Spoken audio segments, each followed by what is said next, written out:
ഈ ലെറ്റർ കൊടുത്ത് പ്രപ്പോസ് ചെയ്യുന്നതൊക്കെ സ്ഥിരമല്ലേ, നമുക്ക് ഇപ്രാവശ്യം ഒരു വെറൈറ്റി പിടിക്കാം.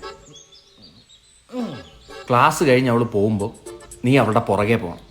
എന്നിട്ട് ബസ് സ്റ്റോപ്പിൽ ചെന്ന് നിന്നിട്ട് നെഞ്ചത്ത് ഐ ലവ് യു എന്ന് എഴുതിയിട്ട് ഇതിങ്ങനെ തുറന്നു കാണിക്കും. ഐറ്റമണ്ടനെ കേട്ടപ്പോ തന്നെ ചാർജായി. ആവും നീ നെഞ്ചൊന്ന് തുറന്നാണേ.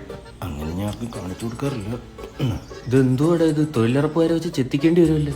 അതിലത് കൂടിയന്റെ കൂടെ ഇതിനൊരു പേര് പറയും, കരടി. ഇംഗ്ലീഷിലൊരു പേര് പറയും. അതെന്തോന്നു എന്തുവാടാ ഒരു സംസാർ? എടാ ഈ രോമം കൂടുമ്പോ ഒരു പേര് പറയുമല്ലേ. പൂടരാജൻ. നിന്റെ തന്ത. ധൈര്യം ഉണ്ട്, ഒന്നുകൂടെ വിളിടാ. തന്തയ്ക്ക് വിളിയൊക്കെ ഇത്ര ഇഷ്ടം. നിന്റെ തന്ത. ഒരു തവണ കേട്ടാ പോരായിരുന്നു. അതെ, നാളെ അവൻ പൂജയെ പ്രപ്പോസ് ചെയ്യാൻ പോവാ.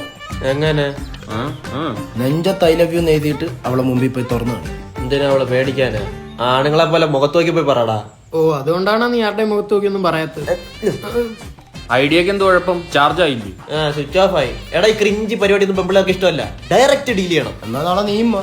ഞാനില്ല, നാളെ കുഞ്ഞമ്മയുടെ കൊച്ചിന് മുടി ഒഴിച്ചില്ല. അതിനിപ്പോ അത് ജനിച്ചല്ലേ ഉള്ളു. മറ്റേ ചടങ്ങില്ലേ, അത് മുടി കളച്ചില്ലേ? അതിന് വേണം. ഞാൻ വരാടാ, എനിക്ക് ഒഴിച്ചിലൊന്നുമില്ല.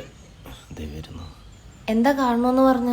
ഒരു ചൊരപ്പുമില്ലാതെ ഇൻസ്റ്റ തോണ്ടിക്കൊണ്ടിരിക്കാൻ നേരത്ത് ഒരു ഉണ്ടക്കണ്ണിയുടെ റീല് വന്നു. പിന്നെ ഉണ്ടക്കണ്ണിയോട് ഒരു ആരാധനയായി. പിന്നെ റീല് തുറന്നാൽ എപ്പോഴും ആ ഉണ്ടക്കണ്ണിയാണ് കാണുന്നത്. ഇല്ലേടാ ഉണ്ട. കുട്ടി ഗൂഗിൾ മാപ്പ് ഇടാൻ നേരെ ഒരു കാര്യം ചോദിക്കാം. 18 വയസ്സ് കഴിഞ്ഞാണോ? ആ, എന്താ? കുട്ടി മനസ്സിൽ വിചാരിക്കാത്ത ഒരാൾ, പക്ഷേ കുട്ടിയെ മനസ്സിൽ വിചാരിക്കുന്ന ഒരാളുണ്ട്. അതാരാ? 1998 ജനനം, യെസ് കലാ സാംസ്കാരിക കായികമായി ഒരു കഴിവില്ലാത്തൊരുത്തൻ, യെസ് ഇതുവരെ ഒരു പെണ്ണുപോലെ സെറ്റ് ആവാത്തൊരുത്തൻ. ഇത് നശമേധം കളിക്കാതെ ഒന്ന് പറയോ? ഇത്രയും പറഞ്ഞിട്ട് കുട്ടിക്ക് മനസ്സിലായില്ല? ഇല്ല. അപ്പൊ കുട്ടി കളി തോറ്റ്. നീ തന്നെ പറഞ്ഞു.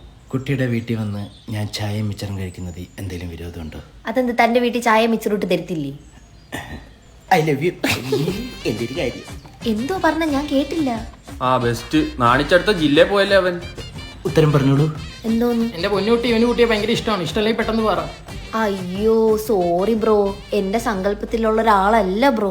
കുട്ടിക്കൊക്കെ സങ്കല്പത്തിനനുസരിച്ച് ആണുങ്ങളെ കിട്ടും. എന്റെയൊക്കെ സങ്കല്പം എന്ന് പറഞ്ഞാൽ ഒരു പെണ്ണിനെ കിട്ടാന്നുള്ളേ.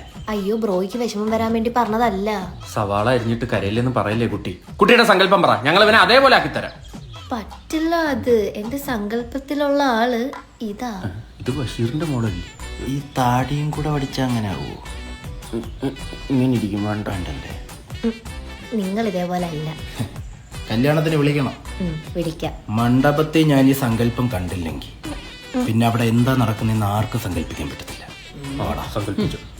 ഞാൻ തടി മീശയും പഠിച്ചിടുന്നാലോ? വേണ്ട, കൊടംപോണേ എന്ന് പറയും.